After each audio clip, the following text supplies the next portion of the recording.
Horizon Gents, Omrusuji Reacts, and this is History Summarized, The Fall of Rome by the channel Overly Sarcastic Production.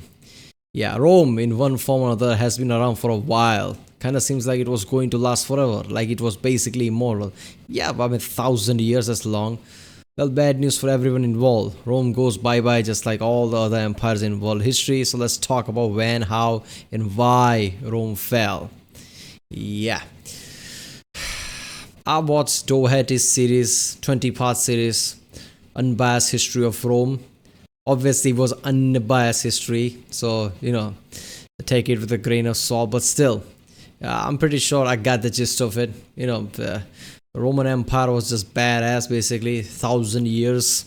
All the great emperors, Julius Caesar wasn't technically an emperor, but yeah, Augustus, obviously Octavian, Aurelian, I mean, as bad as goes, obviously Constantine. So yeah, it was, yeah.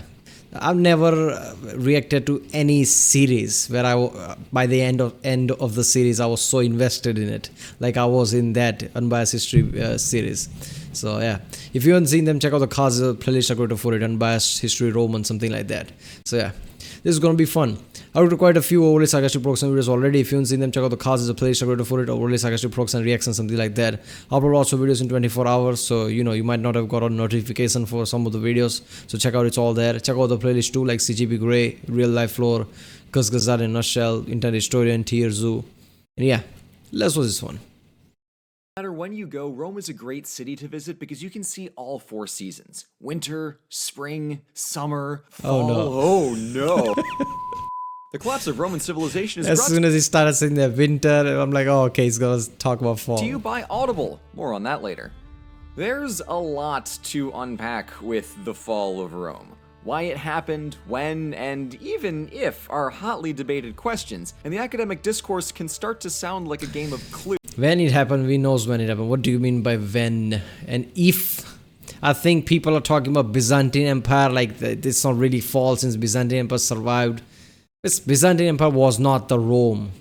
I mean, just because it's the same people just living in this, different side of the Rome, one part of the Rome survived, that doesn't mean the Rome survived.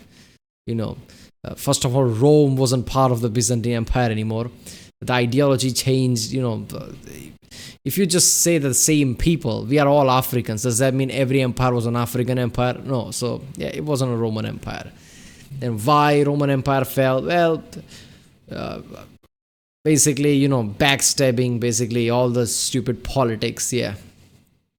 Clue. Well, I say it was the Vandals with the sack in 455. No, stupid, it was Constantine with the Christianity in 312. Oh, can't you see it was the Ottomans with the cannons in 1453? So, instead of just digging into all the theories. Yeah, Ottomans took first time, right? Ottomans siege Constantinople, the first time it was ever sieged, I guess, successfully, and fall of the Byzantine Empire. But yeah, I think Rome fell because of the Roman people. Nobody else, destroyed it, because all the barbarians were constantly attacking Rome for 1,000 years. That didn't do anything. I thought Attila would be the one, but clearly he was not the one. So I think Roman people with their backstabbing constantly, basically, taking power, and senators, basically, those fucking Praetorian guards, all those people basically backstabbing for their own gain. Their greed, made sure that Rome fell, I guess. Here's the buffet with all the stupid accents that make my head hurt. I'll show you late imperial history, give my take, and hopefully help you draw your own conclusions about the fall of Rome. So, let's do some history.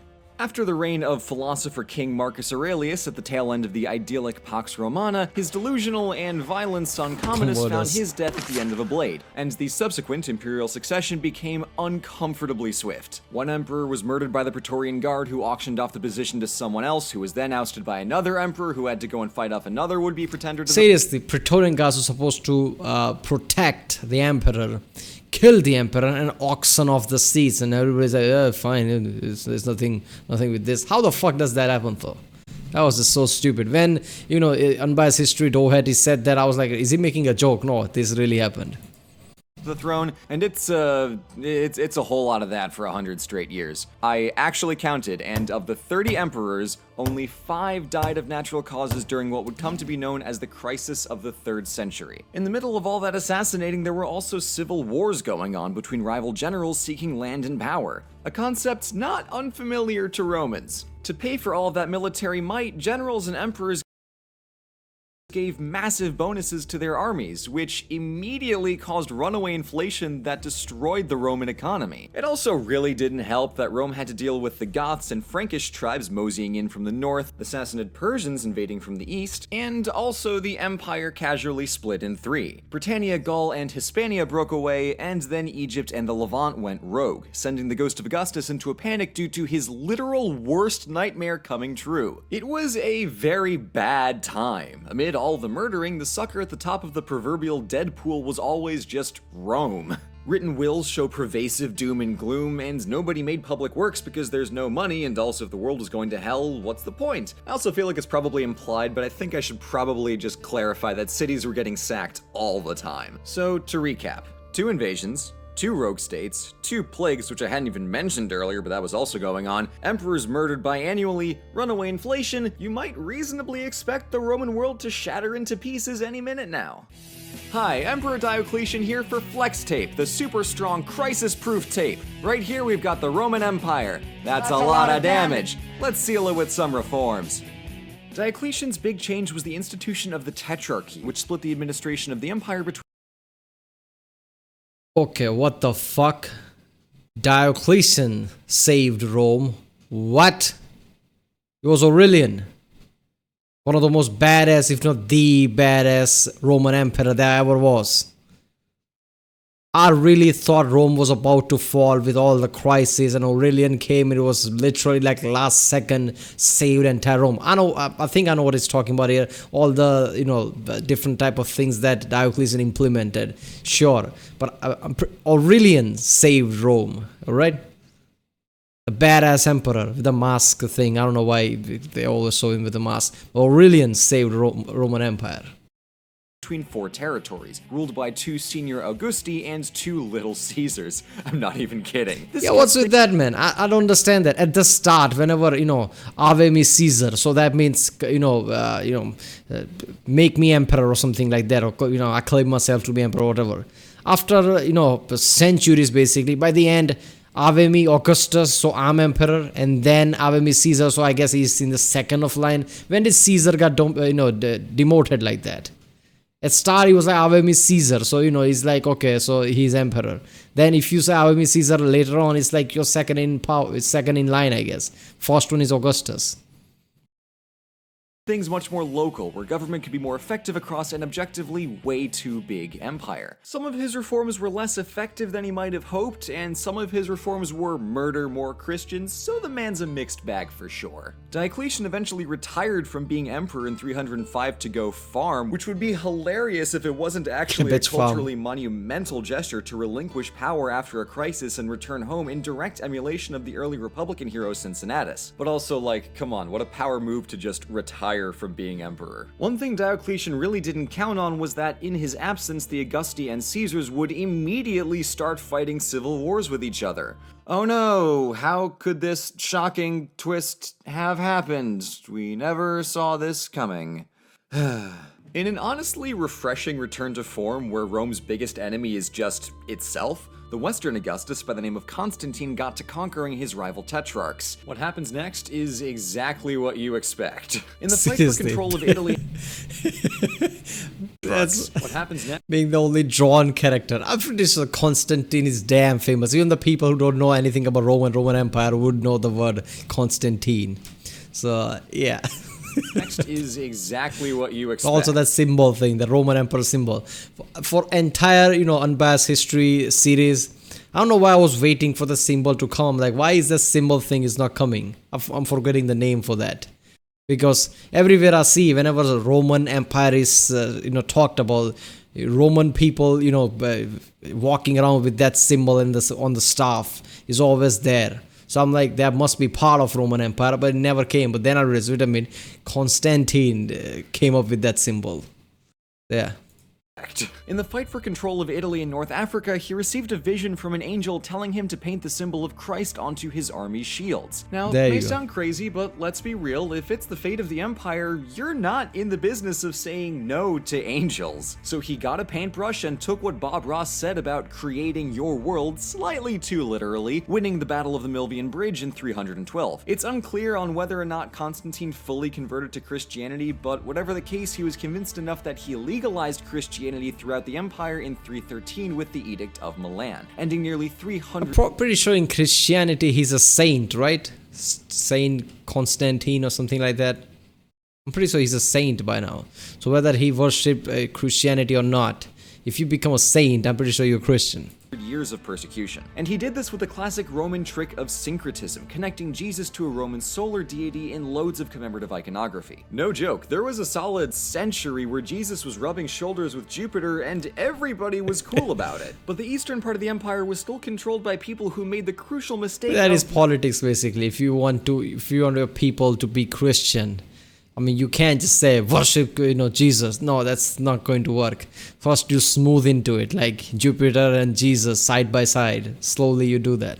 not being Constantine, so our boy got to fixing that by conquering the rest of the empire in 324 and founding an eastern capital named Nova Roma, soon to be Constantinople. Constantine was much more successful at economic reform than Diocletian, but he continued to rely on foreign mercenaries for much of Rome's external defense. And this will have unintended, but certainly not unexpected, though probably unavoidable consequences over the next century. Through the 300s, Rome held on. Administration was split between Rome and Constantinople. Sometimes there was one emperor, other times the job was shared. One guy tried and failed to re-outlaw Christianity. Big mess. But in the wake of Constantine, things were loosely good, if a little uneasy, so as long as nobody comes to rock the Oh, right. I don't want to dally on the false dichotomy between savage and civilized people. The simple fact is that the term barbarian was co-opted from Greek to describe all non-Romans, and as I said before, they were often allied with Rome to defend imperial territory, but the trouble started with the Huns to the northeast. When these aggressors started to push into new lands, they forced the current residents, Ostrogoths, Visigoths, lots of Goths, to move somewhere else. And the path of least Yeah, that was the best episode from, I think, Unbiased History, where he was just amping this up like the new evil is coming, the Huns were coming, and everybody, all of the barbarians were basically running inside Rome because they were, afraid of the Huns. So that just amped it up like some, power person is coming. Then Attila arrives suddenly. I'm like, that's it. I think this is the guy who's gonna take down the Rome. And in the end, like, nah, he's not. That was just such an awesome thing to see. resistance was usually into Roman territory, so the notion of barbarian invasions kind of obscures what was more likely a big, awkward, and bloody domino effect. This explains 1, why the push was so gradual, and 2, why these people became increasingly more incorporated into the military and political framework of Rome as vassal federati. So now that we have all these barbarians on the edges of the Roman world, I think it's time that we talk about, Sax, baby.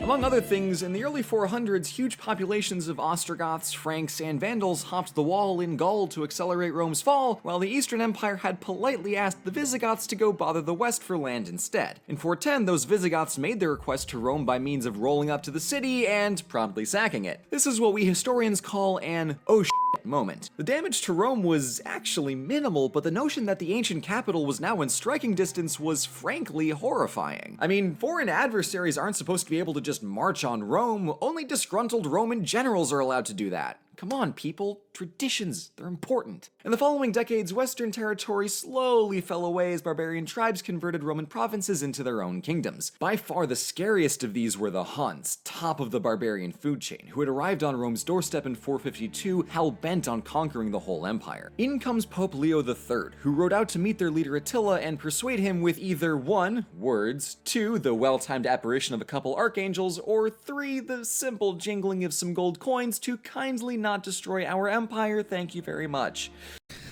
I don't know, that's one of the most ridiculous things because this actually happened. This is true history, which is so surprising. Like, here's the Huns. These are basically ancestors of Mongols. They were just like Mongols, basically sacking large places for a long, long time and basically dominating everywhere.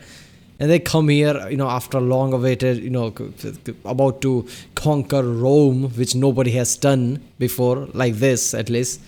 And the Pope comes, that talk behind doors, and Attila then says, all right, that was good, I'm gonna go. Like, what the fuck? Then he dies somewhere, and the Huns basically, fall apart and into small tribes and shit. That was so ridiculous.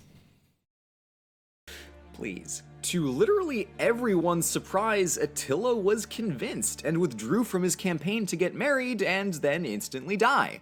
Man, timing. It may have seemed like Rome was saved, but it's never wise to count chickens. I'm pretty sure that timing is not coincidental. I think somebody poisoned him deliberately, and I think someone in the Rome has to do with that, because they would be feeling like he would come back again. Before they hatch, because someone might steal your eggs and huck them back at you. Enter the Vandals in 455, who gave Rome a proper sacking. Like, really bad. This is why the word vandalism exists. Bad. Many big-ticket monuments like the Colosseum and Pantheon were spared just because of their size and difficulty in destroying, but countless smaller buildings got looted and knackered. And also, lots of people got murdered. That too. It was bad. Vandals bad. Gonna go out on a limb on that one. See, that's the thing that pisses me off about the Mongols and Vandals and everybody. War happens, sure, but there should be something called, you dominate a certain city, take their riches and everything, even take the damn city, but why kill citizens like they're nothing? I mean, there are tons of citizens there, basically living in a city. Wars happening all the time. Now, apparently a new force comes that take over the city, kill so many civilians basically just walking around. That's just ridiculous, man. All this blood, all those dead bodies. I mean, for what?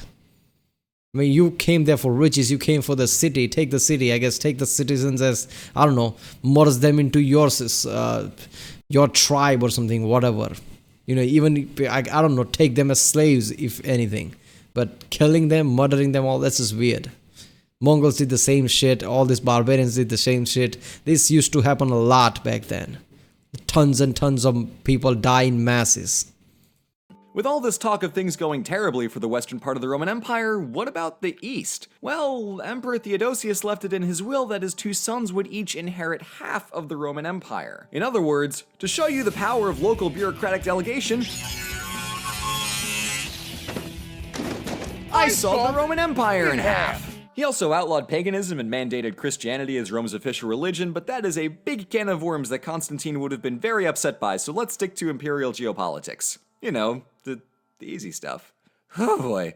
From 395 on, Rome was permanently split between East and West in a decision that's pretty easy to criticize. On its face, this completely left the West for dead, as it was poorer and less urbanized, it had less stable food sources than Egypt, and a far longer border to defend. And with every bit of land that went to quasi-independent kingdoms, they had fewer and fewer resources to pay their armies. But on the other hand, no, it's just a death spiral. Theodosius put the Western Empire into a straight-up death spiral. This is about the time that you'd hope for a strong Diocletian or Constantine-type emperor to show up in the West and turn things around. Right? Guys? Oh boy, this is definitely the end. In less than a century, the Roman Empire had gone from this to this. So how about we call it, okay? The armies of King Odoacer conquered Italy and deposed the 16-year-old emperor, the poetically named Romulus Augustulus, sending word to the Eastern Roman Emperor that he had assumed control of the Western Empire on your behalf, to which Constantinople said, I didn't ask you to do that, but thank you? To which Odoacer responded, you're welcome. And with that, the Western Roman Empire had been replaced with a series of Frankish and Gothic kingdoms, and it... Yeah, basically when the Vandals started to sack Rome and everything, all the barbarians started to get inside the Rome and start to sack the place. Constantinople said, you're on your own. Basically two sides. At that time, Rome died. Right? Sure, the eastern side survived, but that's not really Rome, does not have the same ideology. It's not the same. It's Byzantine Empire. It's not Rome. Rome fell, even after Aurelian, bravely saving the entire Roman Empire, Diocletian's, all the reforms. In the end, it's all the backstabbing of the senators, Praetorian guards. Roman people basically was their own enemy. All the power-hungry moves basically killed Rome in the end. Italy was ruled by non-Romans for the first time in 700 years. As you can see, the East was still going strong, admittedly to the persistent and pervasive detriment of the West, and in fact it will continue to thrive for another 1,000 years. Some scholars like to argue that the fall of at least Western Rome didn't really change all that much, and in fact was the opening act to a vibrant medieval world, and that's an argument you can certainly make, but in point of fact, the entity that was the Roman Empire collapsed like the Republic before it, and I think it's irresponsible to speak as if a millennium. Yeah, I mean, like I said, our ideology changed. Constantinople, the Eastern, Byzantine Empire, also versus Christianity. That's not the thing of, Roman Empire either. It evolved in something. Their ideologies also changed, and now the West side, where the actual Rome is, fell. That's safe to say Roman Empire fell. The other empire is not the Roman Empire, it's Byzantine. Spanning state based in the city of Rome did not just go poof. So we have at least a when and a few whys for the fall of Rome, but the way I see it, it's a testament to Rome's strength and flexibility that it survived this long at all. Seriously, it should have been conquered by it's Hannibal during the Punic Wars in the 3rd century BC. It should have... Yeah, look, man. If a guy comes extremely long distance, got an infection in the eye and has to cut out his own eye, he's a badass. He did lots of things, but there's no way in hell he's going to dominate Roman Empire, alright? So, yeah, with all the Roman Empire was, he was not going to be the one who's going to take down Rome. Fractured in the 1st century BC with the carousel of military dictatorships, and it should have collapsed in the 3rd century AD with that insane 5-pronged crisis. And while on one level, any civilization founded on continuous conquest will run into extreme difficulty the second that expansion stops, we should recognize that much as the Republic had been proven insufficient, the unified empire was similarly no longer cutting it. So Rome did what it does best. It adapted. While the empire died, part of Rome very much lived on, and we'll cover the runaway success of the Byzantines in future videos. Now when you look at it this way, I think it makes a little more sense. City of Rome, kaput. Empire of Rome, poof. Civilization of Rome, that's still going strong. Still, all that said, there's a reason the question of why and how Rome fell fascinates and even haunts us. It's this megalithic, world-conquering, seemingly immortal civilization totally thrashed by a confluence of factors, and any society can see a little bit of themselves in the fall of Rome. But also, we here at OSP recognize that on a deep, emotional level, it's just kind of funny to watch stuff break, so we made a t-shirt, link below. See ya! But we can't let the gods have all the fun, so if you want to sack Rome during your morning commute or while making dinner, then you should listen to this book about Roman history with today. Yeah, people, go to audible.com/overly sarcastic and support this channel. Yeah, the fall of Rome. Roman Empire was so badass. It lasted for 1,000 years. Seeing it fall kind of, sends a message to everywhere, like all empires fall, even if it takes a long time, which is kind of scary. Even though Roman Empire basically fell because, all the backstabbing, I don't care what people say, that's what it is, alright? You could see it in any way, any matter, but it's usual power grab, backstabbing of different people, like, different type of, I don't know, the senators, Praetorian guards, the, wife, cousin of the emperor, whatever, trying to grab it was way too much. Right, there is backstabbing everywhere in every empire that ever was, but not at this level. This was a bit way too much. So yeah, and yeah, I get it. Diocletian's, all the tetrarchy and things like that saved Rome in his reforms and things, sure. But I think this video should have mentioned that Aurelian is the guy who saved Roman Empire. Otherwise, it was overrun. Roman Empire was overrun. Aurelian was so badass that I was surprised like something like this actually happened. That was so Hollywood type shit. So yeah. This was great. Alright people, if you like my reaction, don't forget to like and subscribe, check out the Rick Sunday, there's a link in the description, check out the castle, please check out the end cards, and I'll see you next time.